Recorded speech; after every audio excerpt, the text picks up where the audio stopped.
Okay, we're here. We're live. What's up? We're live. Wow. Thanks, Furman. Crazy. Gucci, Daniel Bradshaw. Daniel, yep. How's it going, mate? Good in You you? good, mate? Very good. Owner of Street X worldwide brand. No, yeah. You can, I mean, it's good that someone else can call it that and not just me. Well, technically it is worldwide. Right. It depends, yeah. Depends. It's all perception. Well, how would you perceive it? Yeah, it's like we deal in a few countries. We've done a few things in a few different countries. So I suppose if that's the way you want to look at it, we service an online customer and an international customer. So I suppose you could call it that. How many customers do you service online a year? Like, do you know off the top Oh, of we your got head? wait. Can we just like introduce like yourself first? Like we're going in pretty like deep. We don't even know what Street X is yet. So He's a bit nervous. It's his yeah. first time. Well, you should explain what Street X is first. So Okay. isn't that? Thanks for the heads up, man. Well, I'm just letting you. Well, what is Street X anyway? I mean, Street X is broadly classified as, obviously a brand. And a lot of people would call it streetwear, as much as I don't really like using that word. You don't like that term? No, not really. Why not? It's more than that. It's like I look at the way I look at it as like a platform to do different things. Like a media platform? Yeah, it's like a platform that encompasses all different angles. Like, it's a brand. It's an entity. It's not one specific thing. Like, we've done so many different things that it's almost like a blanket. You done parties? Parties. I mean, sports related stuff. Obviously, there's general clothing. We've sponsored sporting brands. We've done stuff for charity. We've done stuff for parties, like you said, music orientated stuff, educational things. There's all different sort of things we've done. Nice, man. That's awesome. Yeah. Well, should I introduce the full Monty then? Yeah, I think you should. Okay, all right. Yeah. We'll go back a step. So the full Monty is essentially a podcast, long form conversation. First guest is Daniel Bradshaw. The aim is to speak to people of all corners of every industry. As long as you're interesting, happy to have you on board. You don't even need to be that interesting, but as long as you've got an interesting story to tell. And happy to have Bradshaw as the first person on board, mate. Welcome. Actually just moved into our warehouse here in Balcatta. Killer suburb. Absolutely killer suburb. But yeah, anyway, we were talking about before Furman rudely interrupted, Street X being how it's been perceived as like an international brand. What was like the last thing you guys have done internationally? Was it Bangkok? Yeah. That was the last time I was away. I was in Bangkok, and then a couple of weeks before that we were in Japan. So that were the last. I mean, they're the two most recent things in the back of my mind I can think of. Anything interesting happen on any of those trips, man? Yeah, of course. There's always fun sort of certain things, different types of life experiences in different places. It's like it's how travel should be, regardless of what you're traveling for. Every time you go away, there should be a lesson learned, a new experience. That's why you travel. That's why more people need to travel and see the world. I agree, man. Anything else you want to add to those interesting experiences abroad? Watch Banged Up Abroad or what is it, Locked Up Abroad, and then you can just learn what to do and what not to do when you're overseas. That's as simple as I'll put it. Is that what you wish you watched before you maybe went abroad? Nah, I'm smart. Yeah. I'm pretty. I'm an idiot a lot of the times, but when you sit back and you peel it back and be a bit real, I'm pretty mature for my age. I know what I'm doing in most cases. A lot of the time it may not seem like that, but I do. Yeah, fucking oath, bro. Fucking oath. So, I want to talk about like how you guys, Street X is like renowned for linking up with like rappers or musicians, but specifically rappers like Stormzy, Suicide Boys, all that sort of stuff. How does that sort of thing like develop, come about, all the rest of it? I mean, a lot of it's right place, right time, and at the end of the day, just being a good person. Being able to hold a conversation, being able to talk to people without money on your mind and trying to do stuff. It's like you can't form a relationship with someone, especially if they're on the other side of the world, by straight away going, hey, let's do a collab. Let's make something together. It doesn't work like that. You got to build sort of almost like a mutual respect. You got to meet them. You got to go the extra yard. Nothing happens over time. Nothing happens overnight like everyone thinks it seems to think it does. I mean, like, as much as you love an artist, like, you can be so into that guy, into his music, into his look, into his brand, but but you might get the opportunity to meet him. You go, wow, this just doesn't work on like a personal level. Exactly, and if it doesn't work on a personal level, you just don't put that sort of stuff out, right? Why would you want to work with a dickhead? Well, yeah, no. It's as simple as that. Well, they don't even need to be a dickhead. They just they could be like, just you guys just don't fit on the same wavelength. Even though like the brand looks right, the look they put out is right, the music is right, might not always just be. It might not always just be. It's more. It's a personal. I mean, you work with people who you can get on with. You've got respect for, and you want to work with. Like, there's a synergy between two entities. Why would you want to do something with someone where you don't have that? That's the way I would look at it. It's like we would never. We've done a lot of weird, like sort of left field collaborations, but it's all more so come from a link where the people of those businesses and establishments I either personally know, have met, or been introduced by mutual friends, and we get on a personal level. It never happens by randomly seeking out a business being like, let's collaborate. It's happened by we've met, we've got on. It's like, oh, it's organic. What can we actually do? It's very organic. Yeah. I mean, that's the way it's got to be with everything. I guess the weirdest one I've seen is the Rusty collab. That came out of nowhere for me, anyway. I mean, I never pictured Street X collabing with Rusty, and I guess that's one of those situations. It's quite organic, right? Yeah, I mean, that was one of my best friends, Adam, worked there. Is that Delby? Yep. Right. Adam was working there, and I just was like, oh, it's cool to do something different. Everyone here who's born and grown up on the west coast of Australia knows Rusty. It's like, oh yeah, 100%. Everyone knows it. So it's like my friend was working there, and I was like, oh, I didn't even realize they were based. Their head office for the world is based in Perth. Really? I didn't even know that. Yeah, and it's like I've lived here my whole life and didn't know that. So I was like, man. Yeah, wow. Do the introduction. The creator, like the owner? No. Not that's Cali, like I think Orange County. But then has moved here? No. The head office, they're like, it's a weird situation they've got running. It's like almost, I don't know, some sort of license. I don't know. I don't really want to. I don't understand the whole shit they've got. Right. It's like Rusty Australia is the head office, and Rusty Australia controls a lot of the other entities around the world. Yeah, right. Like I imagine besides California, Australia would have been their biggest market. Well, they've got South America's massive. Apparently Japan's really big. Yeah. End of the day, it's what they do. I don't really delve too much into it. So I focus on what we do, and it was a brand we've worked with, and it was cool. But for me, the way I look at it was, everyone was so shocked. I was like, I don't see why it's that shocking. I find the stuff we've done like on a food-based level, or like something with a chef, stuff like that. It's like clothing. That's like the Maddie Matheson. Yeah, that's like those are collaborations that no other Australian-based clothing brands do. Was like the street surf crossover. It's not that hard to imagine. Still, clothing is the base of their business. Clothing is the base of my business. Yeah. No, I hear that. I understand that. Yeah. And like when you say the Maddie Matheson one was maybe a bit more left of center, I definitely agree there as well. But like at the same time, once you started putting out the content that you and Maddie created together, you can see the similarities. It just worked so well. Yeah. Like it made total sense. Like maybe when you see it on paper, people are like, huh? Yeah, but then, and that's when you saw what you guys did. That's the whole thing with the collaborations. You want people to see. It's like, if I did something with someone who was reserved, didn't want to make it happen, like they wouldn't want to be in a photo or wouldn't want to be a part of things, or they're like, it's hard to explain, but you want to work with someone like-minded, even if it's not one specific thing, like, oh, they don't like being in front. Like, I love being in front of a camera. Some people don't. Even if it's not that specific thing, there's got to be something that you two can work together on as like a share an interest or share something together where the collab's birthed. It's got to be birthed somewhere. It can't just be a random thing you're forced to happen. Yeah. Like the way I look at the collaborations we've done with other brands that are in our industry, they've all sort of happened through like-minded people I've dealt with the whole time I've done what I do. I mean, like Anwar from LA with Carrots, who's one of the guys I've known for a very long time in LA.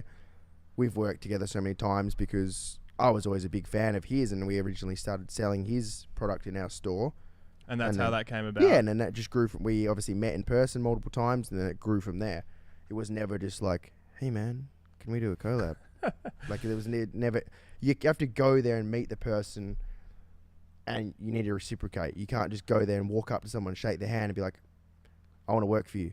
I want to do a collab. I want to do this. Yeah. You can't, that's just not how, it doesn't happen then and there. Yeah. Because once you meet someone and you get that rapport or whatever you want to call it, that's when it happens. Building down a the track. relationship. Yeah. Yeah. Because it might not happen then and there, but 3 years down the track is when it might happen. Just depends. 100%. It's not something you can force. It's super similar in the music industry too. Mm. Like when you put out an offer on an artist, for example, for like a festival or a club show, and you've never met the agent before, they've never worked with you previously on another artist It's more before. risk. Why would they want to? Higher risk for them, and then also it's really hard to get a response a lot of the time. Whereas if you try and go to like EDC in Las Vegas, for example, or a.k.a. in Amsterdam, for example, which is on right now or on in a couple of weeks, you go in, you just meet these guys by chance, like they turn out to be the agent for, WME, or they turn out to be the agent for UTA or something like that, which are big sort of agencies over in the States. That meeting them, talking to them about what you do, building that rapport, building that relationship with them is like more important than anything else. Any money you could ever offer them, anything like that, I think the relationship is definitely key to getting your foot in the door. And that's why traveling's like huge. It's probably huge for Street X, right? It's the number one thing, yeah. Especially where we live, it's like people are so reserved and they're so content to stay where they are. We've got it real good here, so people don't want to take the risk and actually go do something. That's why for us, for a long time, we've always travelled and always done a lot of different stuff and built relationships. So that's why now I'm not too fussed about other people starting their own thing or doing whatever they want. I think it's good. It's like, it's cool with having a crack. It doesn't affect me. It's not going to stop our business. We've got connections and relationships that you can't pay for, that you can't just go over and make. So that's why I'm way more relaxed with things now. I'm just so focused on what we do, rather than worrying what other people do. Yeah. Do you reckon like a key advantage to what you do is being in Perth? Like for us, like, or for me, I feel like our business that me and Joel have together works really well, because when we tell people we're from Perth, it's like, for a lot of artists, they're like, holy shit, like people will listen to me out in Perth. Like it's such a shock to them, and we're like one of the only few that do it out here. So we're also like one of few, whereas if we were to put ourselves in LA, the competition's like 10, 20 times. Probably the same for Street X. Yeah, it's what we do. I mean, it's like, that's always almost like the unique selling proposition for us. It's like everyone wants to come to Perth. Everyone we've brought out here for shows and releases. Even always, for like a holiday perspective, right? Everyone wants to come back. Everyone we've dealt with thinks Perth's the best city in Australia now. So do I.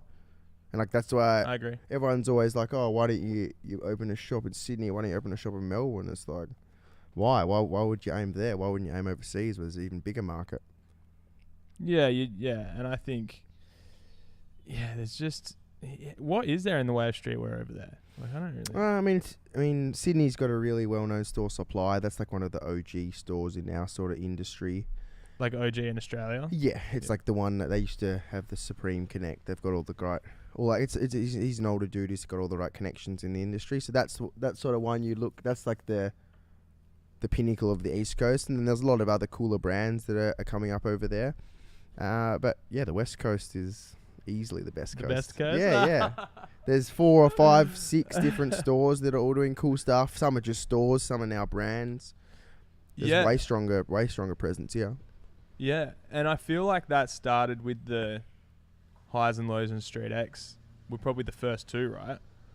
No, I mean, there's like, Highs and Lows has obviously been around since I was a little kid. Obviously Beyond Skate was around a long time back then. Before Highs and Lows? As like I think so, yeah. I think so. I don't know. I don't really remember. And then obviously Butter Goods came out of there. Now they've got their own shop, Lo-Fi. Then there's obviously Highs and Lows. They've got 3 shops here now. There's us. There's Cabinet Noir, Lessons. Everyone's got their own different little tip. Everyone does their own thing. That's why it's like, I'm not too fussed at all what everyone does. It's better that we all do well, because it's good for the West Australian market. Yeah. Would you open a second store in WA? Why? Tell me the reason why I would. It seems to work for Highs and Lows. That's their business model. That's why I said everyone's business. Everyone's business is different. It's like, I hear you. why would I do something because someone else has? That would be the key to failure for my business if I just try to copy someone else. That's true. You are uniquely you. Exactly. In a lot of fucking ways. And that's why it's worked for us. It's because we're uniquely us. The team we've got. You're a weird cunt. Correct. The product we do, the releases we do, no one else in WA is doing. No one else in Australia is doing some of the stuff we do. And that's why it works for us. That's why I'm not too fast. Yeah. No. And why should you be? Mm. Let's talk about Gucci Smoothie. Yes. Where did the name come from, man? I'm going to get this date wrong, I think. Probably 5 years ago, two of my best friends, or Adam and Rachel, who I mentioned before, got married in Phuket. So I went there. I think there was probably about 40 people who went there for the wedding. Yeah. And I was 21 or 22. I just moved out of home. So I just moved in with Adam, I think it was. I just moved in. Or I was moving in when we got back from the trip to his house. Yeah. So we went over there and I stayed with one of my good friends, Dean, who now lives in Byron Bay. And we missed out on a spot in the hotel because we booked so late because I was a little kid who had no money. So we booked late next door at the shitty, cheaper version hotel. So me and him shared a bed with a pillow in between us. And just did our own thing and then walked next door to the hotel. So we had a cool little time, had a bunch of drinks, and it was basically Adam and Rachel are a lot older, so all my friends there. I was the youngest kid by far. Oh really? Yes, everyone was old, everyone was partying, and it's a wedding when all your friends are in a foreign place, so all the weird stuff sort of happens, which is cool. And then it was for me. It was like I'd just broken up with my then girlfriend, so it was sort of like a coming out party. Like I was like, fuck it, it is what it is, and then had a bit of fun. Me and Dean ended up having a bit of fun together, and we got back and got some matching tattoos, pina colada boys. Right. And then that just came, like, that was, Gucci Smoothie is not so much a name, it's more of like then it was like a mindset. It was like, fuck it, I can do whatever I want. Like, I need to stop caring about other people. I need to start, focus on myself. But the actual name, the name comes from when I lived at home. I used to, when I first moved in Adam and Rach, they were super healthy, so I started making smoothies. Yeah. And then the next house I lived in was like a crack house. It didn't have a proper kitchen, so one of my friends actually bought me a blender. Chan bought me a blender. Chan and Witter bought me a blender for, I think it was one of my birthdays. So I just started using that, and I think I lived at that house for 1.5 years, and I just lived off that, and that's where it sort of came from. So there's a big story behind it. That is, I actually wasn't expecting that. I just thought it'd be like, because it's more. Is Gucci like all Gucci, or is Gucci's it more like it's like, obviously it's the brand Gucci, so it's a level of like it's an established brand, so like it's a cool level sort of thing. Yeah. But yeah, it's not so much the name; it's more that mindset of way of thinking is how my life sort of the trajectory of where I was sort of changed somewhat after that experience. That's the way I like to look at it. It was like a bad breakup? Was no, it not mainly at the all. breakup? No, not at all. It was like because I was 21. I think it was 21 or 22. Which is a really difficult time in life, I reckon. I just finished uni. This is when Street X was obviously up and started, of course. Yeah. Were you in your first brick and mortar by then? No, I'm not. No, I can't remember. Don't think so. But for me, it's like a key turning point because it's like I was just like, it's time to grow up. I'm not a little kid anymore. Get out of home, face the real world. I can't just like just do it. Just get weird. Yeah, there's no point like sitting back and waiting for things to come to you. You got to go and actually do it and put yourself. Like I'd rather take the risk and fail than not do it at all. 100%. That's the West Australian mentality. That's the one negative, is people are so happy and content to do nothing and sit back and complain and not go out and get it. Yeah, and which again is a positive because there's so much opportunity here. That there's so much opportunity to do stuff is because we've got so much at our fingertips and people don't want to do it. Because people are sleeping, man. Yeah, people are too laid back. Like it's like everyone's like, oh, Perth's boring, I'm gonna move to Melbourne. Perth's boring, I'm gonna move to Sydney. It's like can you not see that right there? That's the unique selling proposition. Yeah, and that's the opportunity. There's nothing that exists in the department or the area that you want to work.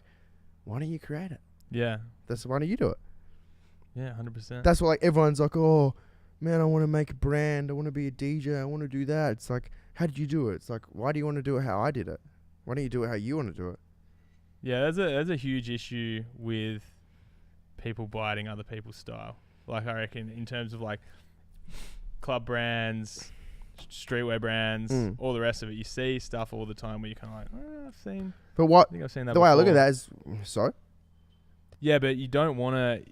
I mean, from your point of view, that's exactly what you want to avoid. You just want to be yourself. Of course. Purely, right? Yeah, the way I look at it, if I'm biting someone, it's not doing myself any benefit. Because in the long run, it's not going to work. In the short term, you'll make a bit of cash. Long run, it won't.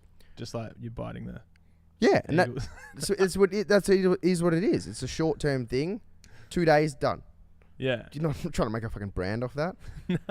I think those sorts of things you do are sick though. Like during the Soccer World Cup or like. It's tongue in cheek. Yeah. And that's what our brand is. Yeah, 100%. But the way I look at it is, if someone was biting me, it's almost seen as. Would it be seen from like a copyright point of view as kind of like a parody? What you're pulling, you know how you see like the murderers bends, like of course, that like some of them. like that. I mean, like for that, you can look at it as like for some of them, there's more than 20% difference. Colors changed. It's an old logo. Realistically, why would is they? Is that the rule? 20%? Somewhat of some sort of copyright law. Yeah, right. Needs more than 20% difference, I think it is. But the way I look at it is, realistically, why are the Eagles going to bother pulling up a local Perth brand who is a lot smaller than they are as a business? I think they'd love it. Yeah. I personally think they would look at that and go, that's fucking awesome, because there's a local brand getting behind us. Like, they've seen how successful it is. Doing a better marketing job than their marketing team. That's what it is. What do you reckon you've sold more t-shirts than the West Coast Eagles team? In a day, yeah, probably. Oh, how many units have you sold in a day, man? A few. I mean, the way I look at it is, if someone wants to bite us or bite what we're doing, cool. Yeah. I don't care. We'll keep doing what we're still going to make money, still going to enjoy it. You guys won't be around for long. Yeah. That's the way I look at it. It's like everyone can do what they want. It doesn't matter. We're doing very well. We're doing very well, and we're sold in many countries. Why would I bother sitting back and focusing on someone who's trying to copy us when we're the one doing the real thing that matters? Yeah. You know exactly where you want to be, hey? You just like, this is the first time you and I have actually sat down and talked like serious. This. And it's like, holy shit. Yeah. Like, you know exactly where you want the Street X brand to be, where you are as well in your own space too. Like with where you are in personal life, with your personal life, it just seems like you know exactly the person you are. How old are you now? 27. 27. Okay. Yeah, well, that's the thing is I've got a very small group of friends. Like, I've got a lot of people I associate with, acquaintances and all this, but I'm not trying to make new friends. I've got a small group of people who I've got their phone number or actually see and go out. Otherwise, I just work. Yeah. Work, go to the gym, see my girlfriend, walk my dog, see my mum, see my dad. I'm not trying to be the dude who's fucking being friends with them, walking around a festival or party, shaking hands, offering a t-shirt. I want my brand to be a bit more than that. Like, I want it to be real. Like, you shouldn't have to force stuff. I'm not going to DM you saying, "Hey man, you didn't buy the new release. You want to get it?" It's not but long term. You yourself, you're a very big figure behind your brand though. Like, your brand definitely speaks for itself, 110%. But Daniel Bradshaw Gucci Smoothie, of course, no, is like a huge, especially in Perth. Like, everyone who knows Street X will usually know. Yeah, and it's like that. I'm fine with that. I'm fine to put my face to it because I love it. Yeah, and you're proud of it. Yeah, and I've got friends who work for us who aren't the same person. Everyone's a different type of person. I got friends who work for Street X who don't want to be the face of it, who don't want to be the guy making the decisions and taking the risks and having to deal with it. I've got friends who would love to do it. I've got friends who wouldn't care. Like, every person is different at their core, and it's like, for me, I like having like a little character and alter ego and funny things related to me. Yeah. I think it's funny. Memes. Yeah. You're a meme king. And that's because I'm happy with myself. I'm happy with who I am, and I know who I am, and the people close to me know who I am. Yeah, when you're secure, it's a lot easier to make fun of yourself. Yeah, but I mean, I make fun of myself. I can make fun of other people. I can take it from other people. Everyone, you just get thicker skin, and at the end of the day, as long as you're a good person to people, like if someone came up to me and talked to me, of course I'm going to talk to them. If I was a fan of someone or what they did and I think what they're doing is great, I'll tell them. I'm not going to be like, no, I can't fucking say anything to this guy. He's my competition. Oh, yeah. Yeah, and you get lots of people like, I'm not going to tell someone they can't do something because it... Have you ever had that with like a big brand or someone you really look up to? You've tried to like speak to them. They've just kind of like... Yeah, of course. Mugged you off. In reality, we're a small brand compared to the big brands. Anyone you want to call out? No, but I mean, there's big brands like we've dealt with Reebok. We've done some we've talked to them, like one of their heads who used to be. Sick. Yeah, like something like that. Like, you got to look at it from our perspective. So if we're dealing with a brand like Reebok, they're looking at it like, oh, cool. How does this benefit us? Whereas for us, it's like it's a cool thing for us to do. So it's like you got to find that middle ground where both brands of different sizes benefit. Same with any sort of collaboration. There's got to be give and take. Yeah. Would that be like a fight wear? Is that what you're looking to do with No. Like more like you imagine like a sneaker. Oh yeah. Sporting OG sporting apparel sort of thing. It's probably one of the only things you haven't done is a sneaker. Hey. Correct. It's one of the of course. That's the next step. That's the next step. Mm. Is there anything planned? No, nothing. Exclusives. Exclusives. Nothing. No, nothing. Got to pry. Nothing in contract as of yet, but we've spoken to a couple of brands.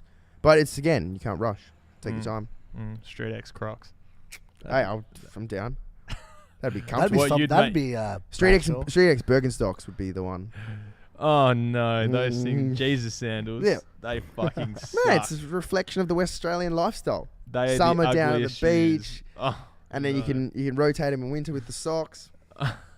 Yeah, I prefer socks and slides over socks and Birkenstocks. Slides they slide off your feet. They're uncomfortable. They're shitty quality. How long have you been a Birkenstocks fan for? I've not seen you wear them once. A long time. My mum used to wear them. Really? You're a mama's boy. I bought my own pair 4 years ago in Bali on a trip when I was there. They had a Birkenstock store in Bali. You bought your own pair what? 4 years ago when I was in Bali. Oh. Yeah. That was when I bought my first pair. I like them. Good for summer. They're disgusting. Oh. Well, I'm looking forward to seeing the shoes, man. One day we'll get a shoe. But I mean, we've done a lot of cool sort of different stuff. We've done stuff that appeals to different type of demographics, different people. I mean, we've done a lot of cool stuff that's gone unnoticed, and we've done some funny, dumb, tongue-in-cheek stuff like the Eagle stuff, which gets picked up by like the West Australian, which is like a media outlet that you would never think would even bother delving into our sort of region. But then we've done stuff that's more obviously the streetwear related sort of stuff that gets picked up by the bigger blogs like Hypebeast and Highsnobiety and all that sort of stuff, which is cool.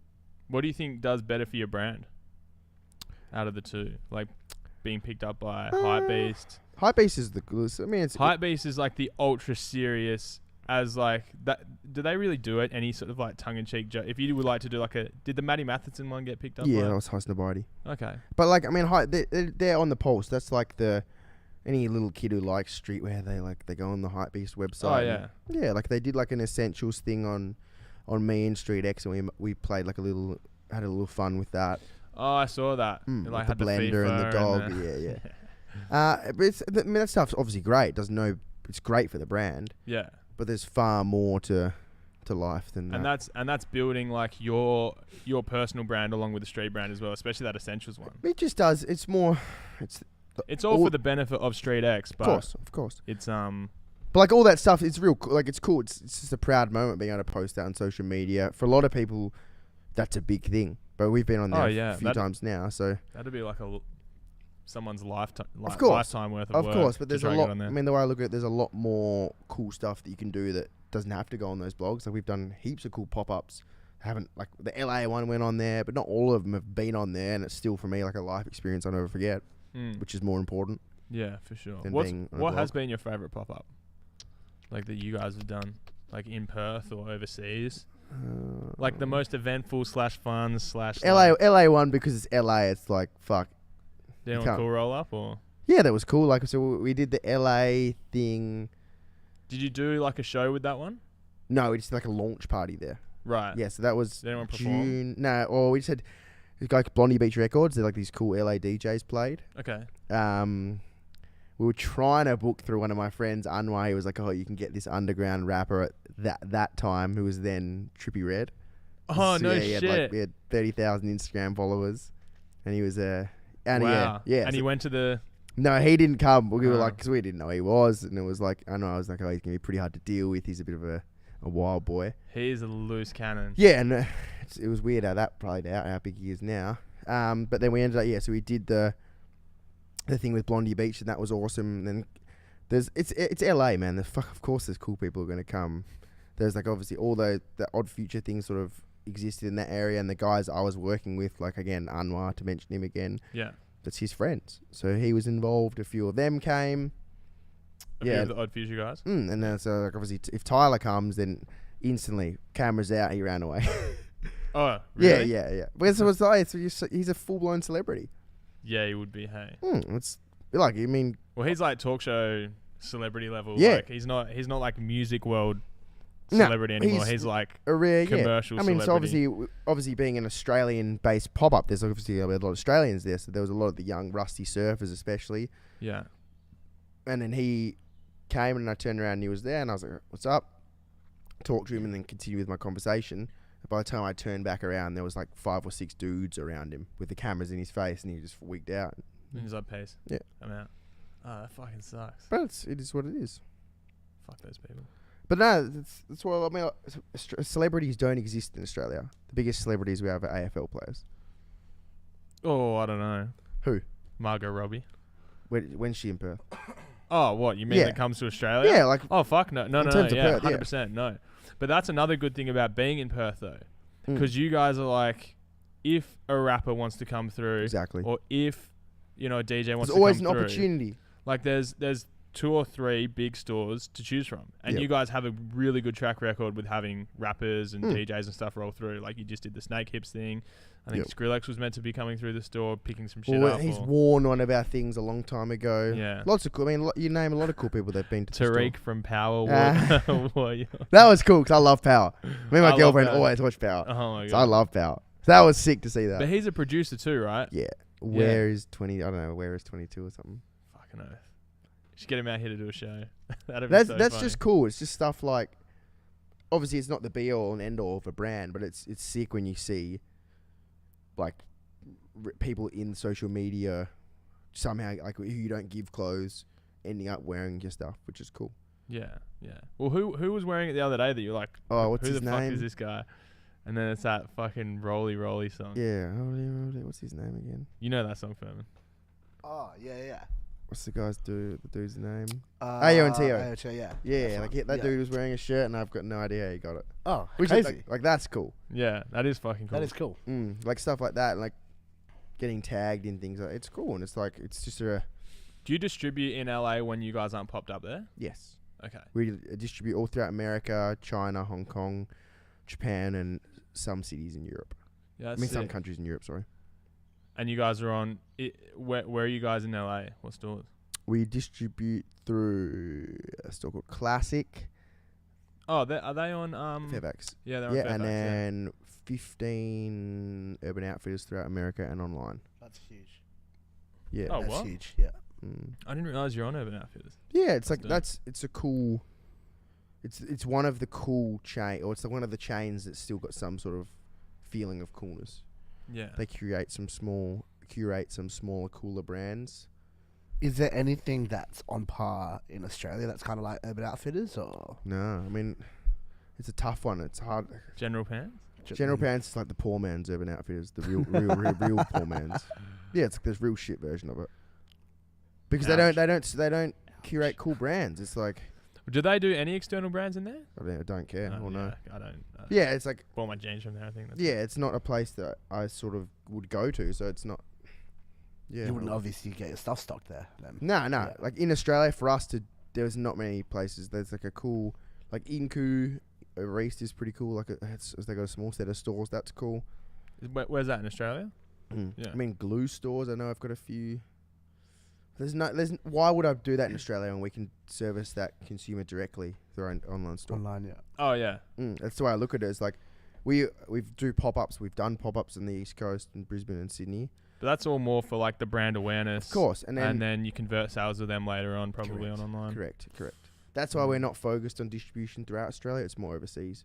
Yeah. That way we get to go and do pop-ups and go and do like we just did the China one, done the Japan one, done the Bangkok one, and it's cool. It services us in those markets for the future too. And then when you actually head out there, people are like, oh fuck, I've actually seen that in Classic. Yeah, I've seen that. like in it's sick actually going to these places and seeing how customers react. Like I mean, we did the one. Did you just draw a dick? No, it's a smiley on the face. It's like the one. It's smiley face. It's me. I'm always smiling. Shut the fuck up. But it's like the one we did in Japan was great. It was like every customer wanted a photo, and me being me, I love photos. Yeah. Were you So, in your yeah. Speedos, mate? I was for a little bit actually. Really? Yeah, of course, because it's, I like being weird. Yeah. Why not? Yeah, I know. You do take a lot of weird photos. Yeah, and that's like, it was cool for me. It was like, this is sick. It's like, it's cool to get some, like, it's just a form of recognition. It's a cool experience. Where was it in Japan that you took was it in Japan or do you do Times Square? The crossing, Shibuya crossing. crossing, Yeah, yeah. that was a cool shot. And you did the fucking speedos. Yeah. It's funny, and everyone's like, "Oh, did you?" No, it's like, man, it's way weirder shit happening over there than that. You don't get embarrassed, like Why? right? Okay. Why? It's all Yeah. for the gram. I don't know. At the end of the day, it's more so about who you are as a person than like, why would I be embarrassed at the end of the day? Yeah. If you're comfortable with yourself, you shouldn't be And embarrassed. it's all real, you know. You're Yeah. not. You're not. Yeah, like I'm not trying to be like, oh fuck, my brand's gonna get bigger if I wear Well, speedos in Times It Square. comes back to how Shibuya crossing. comfortable you are with yourself and all Correct. that sort of stuff too. Yeah. And that's Which what what we were all talking that's what about earlier. all of this comes back to. It's regardless of how good your business is, how good your social media profile is, how good your Instagram, all this shit is. At the end of the day, you got to be happy as a person. That's the main thing. Like that's the crux of everything. Like you can be like, you look at these so many people overdosing on drugs who are like mega famous. Everyone looks up to them. Yeah. A lot of people aren't happy. That's a massive problem. Yeah, you right can now. be super, like you can look like you're killing it, but wouldn't you rather be happy than crushing? Like you got to. Have you struggled like that? Like in any point, like with the business and being I mean, unhappy? you always get time when like you're locked at work and you've got to finish work and you don't talk to anyone, you don't respond to people when you've got work to do and you feel like a bit isolated. Yeah, is it all worth it? Like it's Yeah. But that's what you chose to do it. Deal with it now. Yeah. That's the way I look at it. Well, I chose to do it. I don't that's want the mentality you have to have, but a lot of people break. Of course, and 100%. that's why I look at people like, oh, I'm going to open my own store, I'm going to open my own brand, and I'm just like, go for it. Good luck. See you in 7 years. Or see you in 6 years. 99.9% of people don't last. Yeah. 100%. And I don't think it's, and a lot of the time I don't think it's because, some of the time it's because of the financial pressure that it puts on people. They can't always keep afloat. People as a person, they break. But even when times financially get tough, it's all about how you can manage to trade out of that situation too. Through all that stress, like with the bills piling up and all the rest of it. Man, there's times there's so many times I haven't been paid. You got to pay wages. You got to make sure your employees are always paid. Yeah. You got to make sure the spot you're at's paid, the rent's paid, food is on everyone's table. Everyone else has to eat before you eat. That's your business. Yeah. Like there's heaps of times people are like, oh man, I remember one thing I'll never forget. I was driving in Leederville at IGA and I was in the car park and I saw this girl I know and her boyfriend and she was like, oh, is that the car you drive? And I was like, yeah. What were you driving at my the time? old banged up Ford Focus. Oh, fuck. And I was like, I'm not a car guy, but secondly, I am fucking wasting money on a car. No, yeah. I'm investing in my business. Yeah, I'm not no, neither, investing in man. a fucking piece of shit car like you. But it's like, everyone thinks, oh yeah, you're running a business and you've done it for a while. You've beaten the world. It's like, man, there's so many hardships and so many times I've been like, this is fucked. Yeah. And you're not just booming. Like, everyone think, okay, we sell a t-shirt for X amount. Everyone's like, man, he's making so much money. Yeah, if you sell like 500 t-shirts at $50, they're like, oh my God. Like, but you don't gotta realize that how many costs? there's rent, there's a fucking tax you're paying on that, there's a person you're paying to sell it, there's a fucking And that's shipping why, fee. like, I get friends. Their friends are like, oh, is that all the discount I get? Like, that's cost Yeah, price. it's like, man, I dickhead. gotta fucking, like, and it's like, that's the thing is giving out free stuff. Do you get that? Like when people are like, oh, that's it? Mm. That's fucking bullshit. But that's the average person. That's one thing that's like different with clothing versus like an event. Like and we should probably do this, is figure out what the cost of having your friends there is. Correct. And make sure your friends are at least paying the cost. Because Correct. we give out like giving away free entry is like the thing you do probably the most when it comes to like running nightclubs and shit like that. So there's so much bullshit involved with, oh, can you hook me up with free VIP? I like free entry. Yeah, I know you do. Yeah, I do. But now you're going to get that cost price entry. But the way I look at it is, because you give me the idea. It's cost price entry for you now. The way I'm so focused on my own stuff that I just don't even think about other people's. I mean, it's a positive and a negative. Like even now, like this week when I've been so busy with work, I haven't really spoken to anyone. Haven't really responded to messages. But it's all dealing with running a business. It's all part of the game. You're dealing with a very good problem right now, though. Of course. Selling a fuckload of units. But you need to manage that, and it's great selling stuff, but it's cool. Like, how do you scale the business next? Yeah. How do you make it something that's going to be, like, you can't just sit where you are. Like, cool, we've sold some stuff. That's great. Move on. Yeah. You can't dwell or be like, yeah, fucking, we crushed it this week. It's like, cool, and forget about it. On to the next thing. Oh yeah. Otherwise, you're gonna get stuck. Yeah. If That's you- why if I you're look- yeah. busy reveling in the success of last week's sales Mm. and not focusing about how you're going to sell the same amount of units next week. Correct. What's the point? That's why the brain is like it's like a rat running on a little ring. That's what my head's like. Are you ADD? No, I mean, I've never been. I reckon. I think I'm ADHD. What's the difference? I I don't don't know. know. Is there a difference? I don't know any of that. I mean, I'm super hyperactive. I always want to be doing that's why I'm like ideas. Like, cool. Mm. I've got this. I want to do it. Once I've got an idea, I want to do it. I don't want to sit back. If someone tells me I can't do it, then I'm doing it. That's why. Yeah. That's little kid syndrome. I'm not made to work for someone. No. If someone tells me I can't do something, it's like, yeah, I can. Yes. Mm. Yeah. Is that a huge motivator for you? If someone tells you can't do it, and you're No. like, well, Because again, Watch a lot of the time I don't care. It's if I want to do it. yeah. If someone tells me I can't do it and it's something I want to do, then yeah. Like when I was in year 10, they told me I wasn't smart enough to do business. To do like businesses like Yes, a they were like in subject? year 10. I don't know if I failed or something. No, I probably did. They were like year 11, you can't do these courses. Yeah, I was in a similar boat. Yeah, so my mum went to the school and was like, no, we're paying his fees. He's doing them. And I Yeah. ended up doing them. I did really well. Oh, you crushed end it. up doing well in school, finishing off. No, I did super well. I did very, very well. Year 11, I failed half my courses, and then year 12, I got a very, very good TER score. So I'm might not be the smartest person in general, but I'm very book smart. Once I will learn, and that was just work ethic again. I didn't. This is applying yourself, yeah. All I did was- not apply myself during school. I could have worked way harder in school. I wasn't the smartest, but I applied myself, so that's why I did well. I just studied harder than a lot of people, and who should have beat me, and they didn't. Yeah. I reckon the biggest learning curve in my life was just leaving school and going straight into. Well, I did 6 months of uni, dropped out or deferred, still technically deferring, and did a year and a half at a welding factory, and I learned so much working there, and then realized what I didn't want to fucking do with my life, which was go back to uni and do all that bullshit. Wow, And then I started pressing t-shirts for Jaffiel. that's sick. And then me and Riley, who was running Jaffiel at the time, was doing we were doing a student night on a Wednesday in Subi, and then he got really busy with Jaffiel, and then we were good friends with Joel at the time, and then me and Joel were sort of talking about doing this event, and then that's how Basement was sort of Wow, I didn't came know about. that. Yeah, so a year and a half in a fucking welding factory. It's how the best things happen though, when it's not forced. Again, it's like it's natural, it's organic. Yeah. It's not like, fuck, how do I make money right now? Yeah, and the reaction from my parents was like, because it was a business, like it was a family-owned business. Like my dad, so it wasn't owned by my family, but it was a family-owned business. And my dad actually started working there when he was in his early 20s. And the guy that owned it is the grandfather of my childhood best friend. Yeah, so like small world things. So I ended up managing to get a job there because Dad gave me the introduction. And when I told my dad I was leaving there, he like kind of flipped the fuck out because he was like, that was like a silver platter job. Like I was going up the ranks in the company as well quite a bit, and it was just got to a point where I was like, I fucking can't do this. I was sick of it. And then once we managed to make the student night went okay, not amazingly, but when Basement started to really work, that's when I remember when Basement started. You actually messaged me. Did I? Yeah. To say what? I'm gonna see if I can find the message now. You sent me a hell long-winded message and said, "Do I want to help promote it?" It might have been maybe like a clothing collab. That's definitely what we've been pushing for. Cause I remember I messaged Stefan and asked him about it.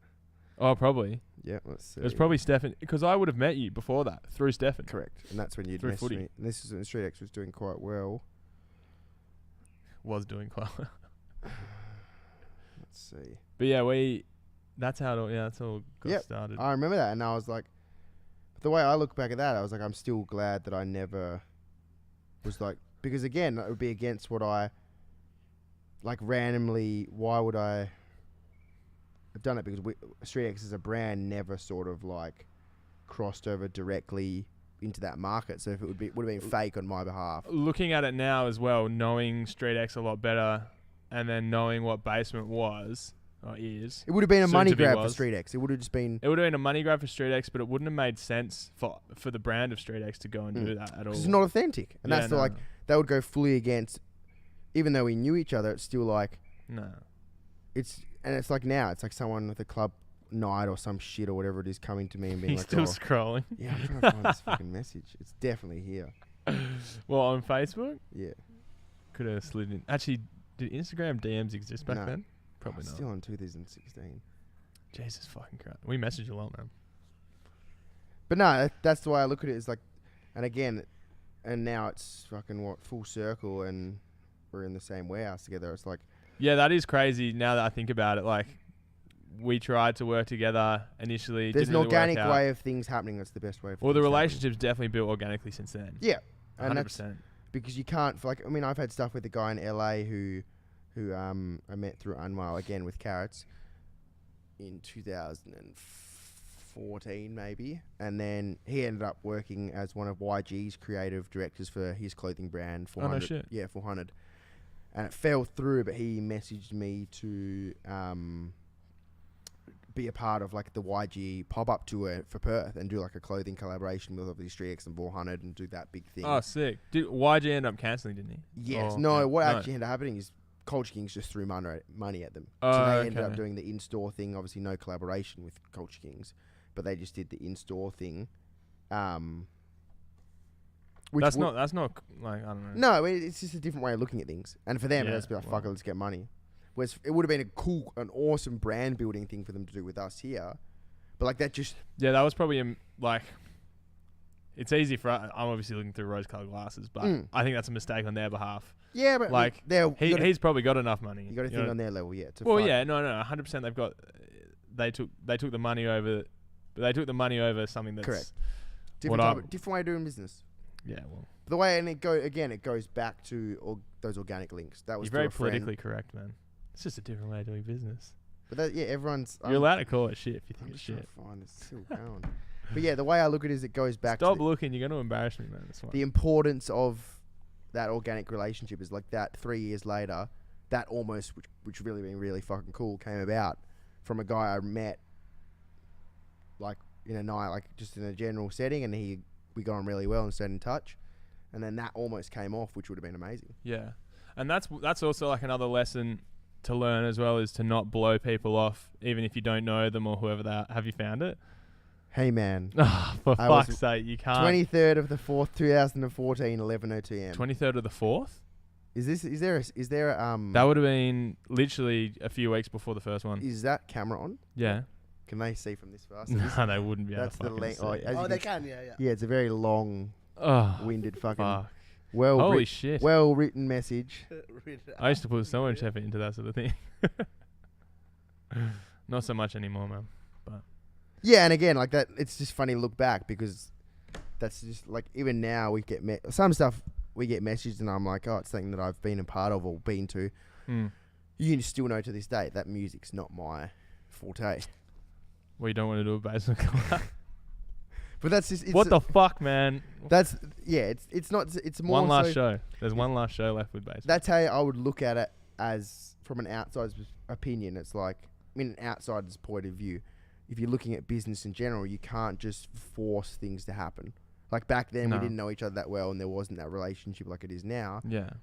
So you can't just call or you can and you can't, but you can't just cold call someone. I did. Yeah, And a fat. and you see it didn't work, but then now we've got a relationship that's grown. Yeah. And Obviously- there's opportunities there now. Correct. Yeah, correct. 100%. That's what I'm trying to say, and that's the point I'm trying to get across, because so many people here obviously look up to say, we'll use Street X for example. Yeah. So many kids or people here look to Street X as a business or a platform to be like, that's how I can get bigger, so I can use them to get bigger. Yeah, 100%. But for me, it's like Street X is a baby still. Street X is so small in reality, like in relation to the world and the people I deal with from America. You look on a money money basis, a lot of the guys I'm friends with over there are doing far bigger things. I look at them being like, that's where I want to be. Well, in terms of their turnover and Yeah. stuff like that. Which is not a good thing. Like, business isn't always just money. It's like the type of business you have. But like the guys There's no money, there's no business though. So correct. And it's nice. I mean, money and material objects, obviously, Mm. very cliche, does not bring you any extra happiness, but Money's good because it help the business get bigger. it builds opportunity, Mm. I think, and you can create more opportunities. The more money you have, for example, for you, the more you can travel all the time. Exactly. And I think for you, probably traveling is way more important than any Sitting you in a could shop, buy, being in a shop every day. car, anything like that. Mm. I reckon you're definitely more of an experience and travel kind of guy rather than fucking buying shit. Correct. Even and though you that's wear like, that diamond necklace. so around it's, your it's my one wrist. present I That's bought swag. for the fifth year of Street X. I bought it. That was my one. Does anyone else have that? Mm, This is the one of a kind. correct. It's the one thing I bought What for do you myself. have to do to get one of those? Buy one. You can actually buy one? If you give me the money. Oh, really? How Yeah. much did that cost? Oh, you don't have to tell me. How much would you sell it for? Why would I sell it? Send them. No, but how much, if someone was like, I want to buy one, I don't want to. no comment. such a pussy, man. No, it's, Coward. but the way I look at it is, it's like there's always a bigger picture. There's always someone bigger than you. Like people would look at us and be like, "Oh, Street X is huge."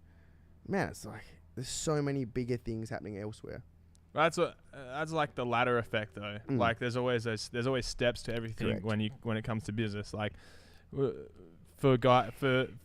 when we were starting out, it Mm. was, I hope to God we can sell 400 tickets to this show, and then it came to a point where it's like, fuck, if this doesn't sell out, it's a failure. Yeah. And then you got to go to the next step. Like, Correct. okay, let's go to Metro City. Let's go to fucking Belvoir. Like Yeah. it's all about the stepping stone to the top. And for the guys who are only just starting out, Can't happen overnight. in Perth, they're looking at you and like Highs and Lows and Lessons, all those stores, Mm. like as the stepping stone in Perth. Like, That's like a blueprint. yeah, and I definitely think, and there's nothing wrong with this as well. I definitely think, and this is how you become creative and how you become original, is grabbing your favorite parts of what your inspirations have done, Meshing them into your own. yeah, and meshing them into your own and creating your own. That's how. I don't think any idea. It's Is very original. rare that ideas No, are because- original. No. Because everything you see is your subconscious mind picks up everything around you. Yeah. So nothing you have is original. No. Like No, how did it's- you didn't just fucking magically invent that idea. It came from something that you've crossed paths with in your life or seen before. Yeah. So you can't try and be like this. None of these designs are original.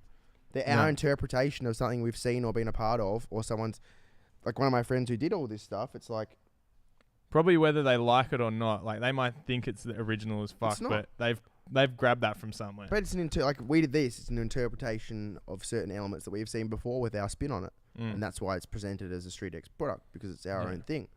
It's like But then it is also kind of original in the sense of somewhat, yeah. It's our original version of it.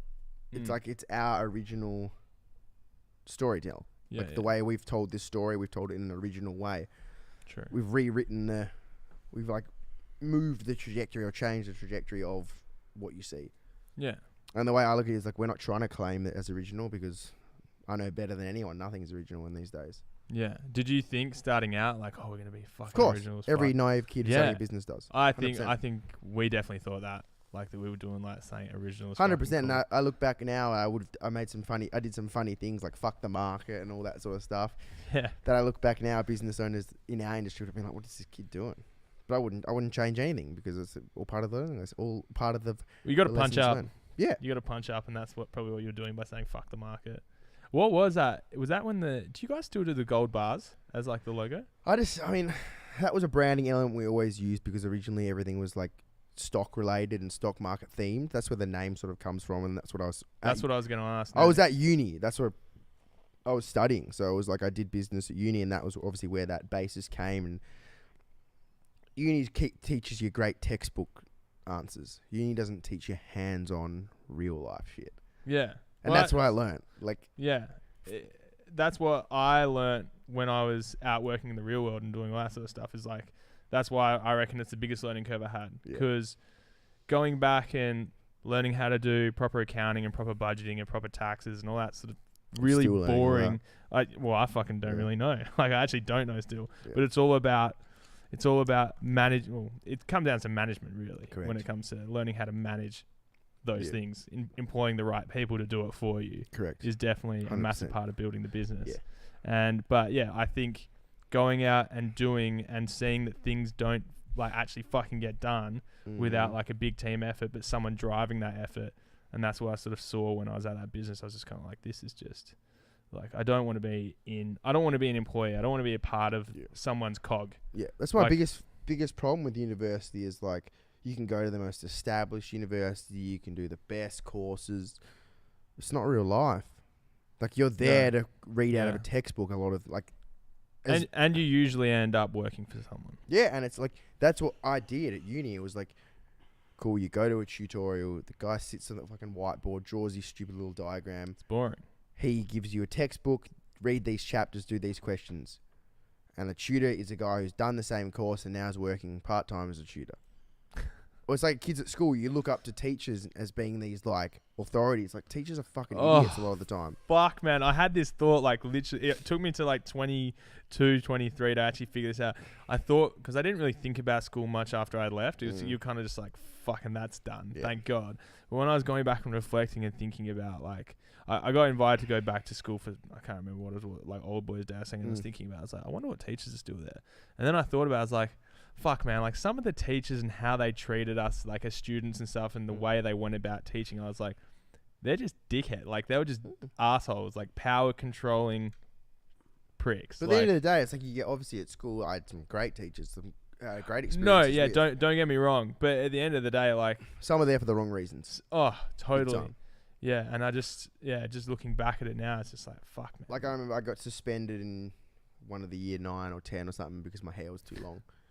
And I refused to tie it up or cut it. It's like, You wouldn't be allowed at school haven't you got with that hair, mate. Haven't you got bigger things to deal with? Like, Yeah. aren't you more concerned about teaching the correct education to the next generation, like all the growing minds of Western Australia? Why not focus all your energy on bettering our country and our region Yeah. and the next generation than fucking suspending a kid who has hair that is too long? I got to an exam in year 10, and he was like head of pastoral care. He came up to me and he was like, you're going to need to run down to the medical center and shave your face. Because it was like, I had like stubble. Not even like this, like stubble. And I was like, you can't be serious. Like I'm about to go in for a geography exam. You can't be fucking serious. Yeah. And he made like 3 or 4 kids go down and shave their faces. I was like, what does that have to do with anything? I mean, the way I look at, I can see that's why I'm conflicted, because in some things it's like that so much applies to life too, because I look at that now as a business owner, and let's use that example. If one of my employees rocked up wearing non-street X, or not even wearing, acting like a fucking idiot, came to work wearing his footy clothes, or he's just been at the gym, comes straight to the shop wearing the wrong clothes, I'm going to be like that teacher. I'm like, what the fuck are you doing? I'm paying you to be here, and I'm paying you to represent me, my business, and this entity, and you come... Like, that's where I can see the lesson from, say, school, what we're talking about. That's where I can see their point of view. I just think the way so many teachers today go about their business is just like... It's like almost these teachers, you need to go travel and see the world before you start teaching. You need to know who you are and be sure of yourself and your existence before you go and teach other kids. Yeah. Like, that's why I don't understand. Like, to get into teaching and to be a teacher and to study as a teacher, you should be at an intellectual level and a personal level above a lot of people. Teachers should be paid way more, because you gotta think they're the people that are training and almost molding the next wave of kids. And how is we ever going to progress as a society if that next wave isn't taught properly? Like, teachers aren't changing. They're the same fucking shit. Like, you get the old teachers. When I was at school, you had the old teachers that no one wanted to be with, because it's like they have their old, set in their ways. They don't know how to use a computer, don't know how to use your phone. It's like, I want to learn from the next generation of teachers who have experienced it. Like, I would rather learn from a young teacher who's experienced it, who knows the ways. Like, cool, you've got this test coming up. Yeah. This is the best way of answering this question, rather than, here's your questions. Do that. Just here's your textbook. Yeah, sit down. That's the biggest, like, in school and uni, that's what, like, you need to give kids more opportunity to go. Like, we had a shittest sporting school of all time. And, like, there's so many kids. Like, I look at that school now. What school did you go to? St. Stephen's, Duncraig. Yeah. Yeah. And it's like, that holds so many kids back on that front. And then how, that's like, psychologically, that's going to affect them. Yeah. If that kid's held back at school in the sporting, like, it's such a hard thing to talk about. It's like, if you're held back in one area, like, imagine if I had gone to cool in year 10, year 11, cool, I'm banned from doing business. Mm. I wasn't, and I ended up doing it. I did Mm. physics, chemistry, Whew. and one other thing. I failed all three Watch of them. out. Oh, really? Failed all Right. of them. So I was, and that's the thing, because I chose to do that. My mum and dad more so pushed me to do the hardest possible things so I could have more choice. Yeah. And I failed those three. So to me as a kid, I was like, I don't want to fucking do that. So if come year 12, then I had more of an idea of what I was actually going to do. So Yeah. if year 10, if I'd gone, okay, cool, I can't do economics, I can't do anything business related because my fucking masterful teacher, who's, you never know what they've been through or what they've done in their life, has told me at age 14 that I'm never going to do that. Was it something that you came up with when you're at school? Not No, straight X, but did you ever always think about wanted- doing a clothing brand? Sorry. Yeah, because I love clothes as a kid, and I always Yeah. like I want to have a brand, I want to have a shop. Mm. I love sport, and I wanted to do physio, and I wanted to be a sports teacher. Yeah. But the biggest thing now, looking back, is I wish I'd known at school and university what I know now. Oh, It's the hardest thing because that's why. but that's everyone though. But I you think. need. Like, That's what I don't. They don't. You need to talk to kids now, and you need to like shape. they're not them. gonna fucking listen, man. Because we had this thing where people would come in through this period called 5A right before lunch, and it was every Thursday on the month or something like that. We have someone come in and talk to us and tell us like life experience, like guys that were 24, 25, like our age, who were doing stuff like we're doing, and just sort of saying like make sure get the idea in your head now of what you want to start doing, start planning, start preparing, because. And they start telling you all these stories, like life experience stuff that we're sort of been talking about today, and like go and use what I've told you to build on, start building now, so you're fucking 5 steps ahead by the time you I graduate. mean, I had that, and but then, every kid just goes, fucking walks out. I had Like, that. Yeah, 20 minutes later, I was at fucking spitting spitballs at the teacher. you're worried about who's going to win King of the Pack at fucking exactly. lunchtime, man. But I just wish, like, as a school or an educational system where I went, I wish they'd had more, rather than your generic people who've left and done the most basic, like, get weird people to come in and talk. Get people so you can appeal to a different type of student, rather than he's graduated with the top TER score, he's gone to the best uni, now he works at BHP or Rio Tinto and is on 250k a year. He's going to move into a nice house, marry someone young, and that's his life. Yeah, just That's what the norm is. Like that's what. no, it is the norm. It's just fucked. But that's why it's like I look at it's what am I gonna do when I have kids? I'm gonna go about it differently. Yeah. Like I look at that's what my parents gave me so much opportunity to be open, and they always pressed me to do and be whatever I want to be. Like they were like, cool, if you want to have long hair, grow long hair. When I was in year 9, I was one of the first kids to be the kid with the long hair. I was pushed to do the sport, play the sports. You're a trendsetter, man. No, not so much that, but it's more so pressing that mentality to be who you are and be you, rather than like, oh, that's the cool kid, I need to cop them shoes. It's like, no, cool, if you want them, that's great. Yeah. But rather express yourself in your own way and do what you want to do than force. I mean, it's definitely got its negative connotations. Like for me, for example, I've done a lot of different things. I might not be great at a lot of things, but I do a lot of different things that are a reasonable level, and I'm very good at the things that I choose to actually do. So I think you gotta, the earlier you can pick up what you actually want to do and focus purely on that, and don't do anything fucking else. That's when you're gonna smarten up. That's the goal. That's the aim. I forgot what I was gonna ask you. I was gonna follow up with something, but no, it's just fucking. It's a weird. Really escaped me. Oh no, what I was gonna say is my parents were very similar. They sort of always were pushing the envelope of, if you're good enough, if you love something and you're good enough at it, you can make a living at it. You can definitely live off of the money you make from that, and then some. Like but if you, as long as you love it and as long as you put everything you fucking got into it, and it's authentic. As long as you got life balance too, that's something that, like, I don't know, you've probably burnt out before doing business stuff like that. Like, you definitely get to a point where I lost all my balance. Like, I went from playing footy, like for just like amateur footy club, like playing footy, like exercising regularly, all that sort of stuff, to fucking partying, going out every weekend, and like that's where I found my love for events. But then takes a toll on your body and your mind. I fucking gained 20 kilos, man. I was 108 kilos or 107 kilos at one point last year. Yeah. I'm back like in the gym now and working out and stuff. But again, it's a good lesson. You learn that lesson, and the way I look at it, like with me, it's like I can be at work at 7:30 a.m. I can be at work at 11 a.m. I can leave at 6 p.m. I can leave at 12 p.m. 11 whenever. I can leave whenever. Yeah. It's not really being work. It's something that I actually want to do. So I'm like, I'm down to get here early. I'm down to leave late.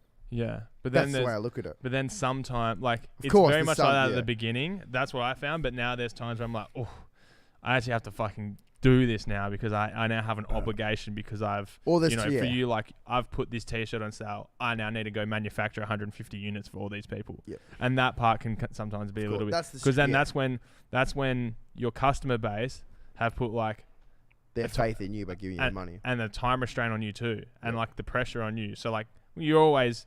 The whole point of your business is servicing your customer. You do work for your customer to some degree. So it's one of those things.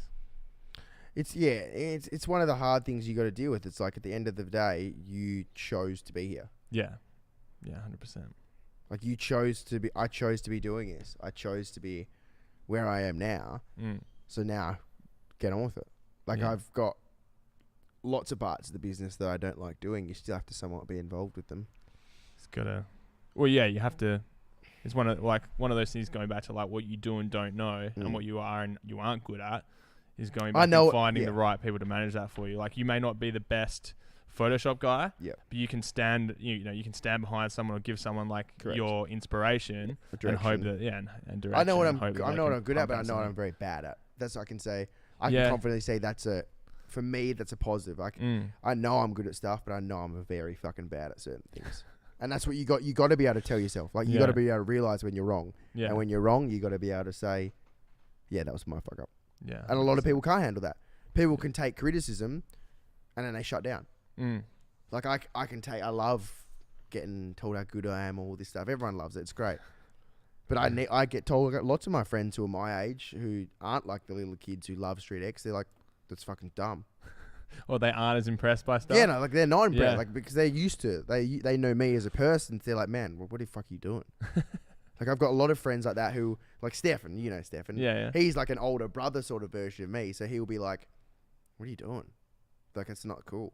He's definitely given me those chats at times. But yeah, too. You need people like that around you to hold, like, because you need to stay grounded. Yeah. If you're just listening to every kid who's like, you guys are selling so many teas, like, yeah. Oh, you'd be surrounded by there's so many yes men out there too. You need the right people around you to, like, you need as yourself, you need to be able to stay grounded and know where you're at, and you need to have friends around you who are around you for the right reasons, not just. It's almost like your tie down points, which is like your core group of friends. Yeah.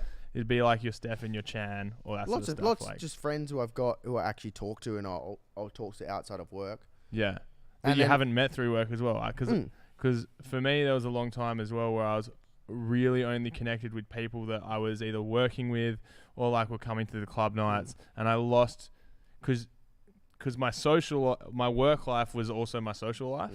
Because like the events we were going to and we were putting on, that's where we would meet our like friends. And I do have very good friends that I've met from that are genuine friends. But there's also a lot of fucking shit friends too that aren't really there for, that don't really give a fuck.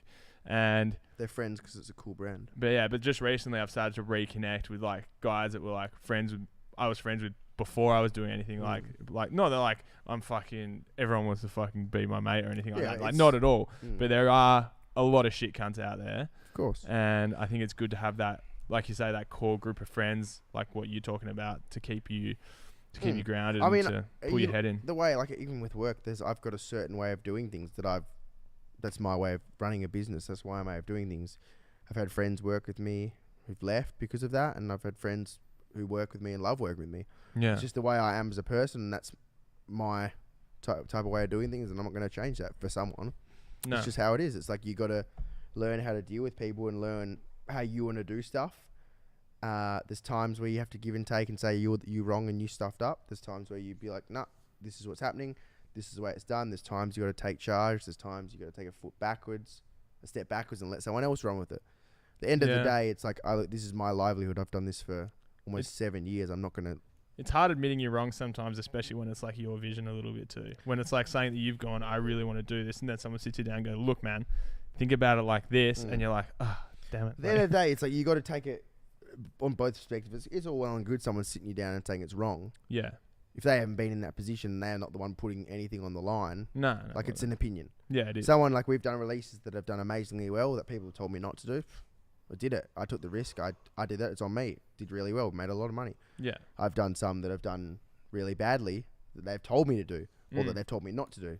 End of the day, all they are is an opinion. Yeah. I'm the one making the decision. I'm the one putting the money on the line. I'm the one doing it. I've got lots of friends, not even friends, lots of other people, friends, everyone. Man, why don't you do this? Man, why don't you do that? Man, why don't you do this? You should do this next. You should do this. You should do this. And sometimes it's good ideas. But Why don't you go do it? yeah. Why don't you put something on the line? Go do Yeah. it yourself. Yeah. Like, that's the way I look at it. It's like, cool. I'm a great listener. Yeah. I've done a lot of things that have been inspired by my friends telling me to do something. I've been like, it's a really fucking good idea. Yeah. Let's do it.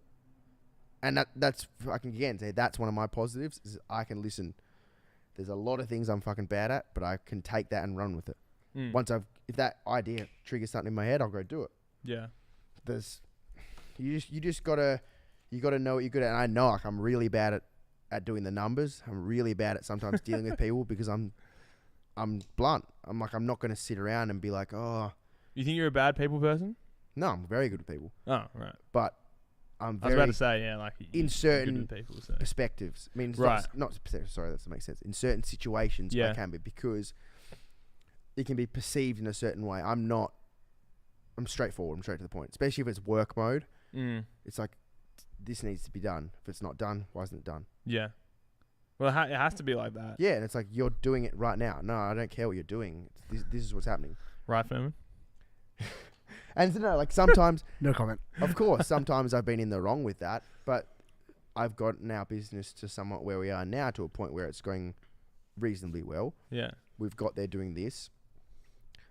I've made many mistakes. I've got stock I bought 7 years ago that we haven't sold. I've got made mistakes, but I've been the one who's put myself on the line time and time again. Oh, you wear them. Yeah. 100%. Yeah. And I'll wear the wins. Of course, I love wearing the wins. I've worn many losses. Yeah. Many 100%. losses. My bank account can tell you that. I can tell you that. Friends can tell you that. Yeah. It's all part of the deal. Yeah, it is. The way I like it, being in business by yourself.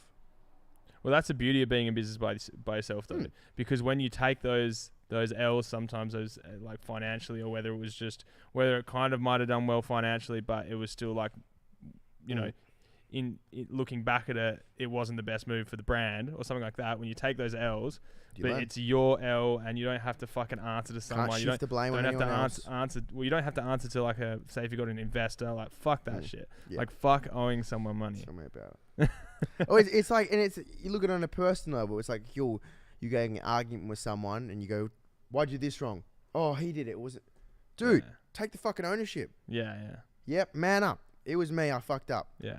I've fucked up many a time. You gotta Mm. be able to do it. That's business aside. That's, again, it comes back to being a good person. If someone asks you, "Yep, I fucked up. I did it." Yeah. Like, it's all just part of, like, that's what uni doesn't teach you. Uni doesn't teach you to take responsibility. Uni doesn't teach you to live life, like, go out and actually do things. It's read a textbook, read this. It formulates the foundation. You going out to the real world is how you use that foundation to build. Either you use that foundation to build something in a certain way, like I have, or you go into a foundation where it's got a building and you go and work in that building. I like to look at it. I've built something off that foundation.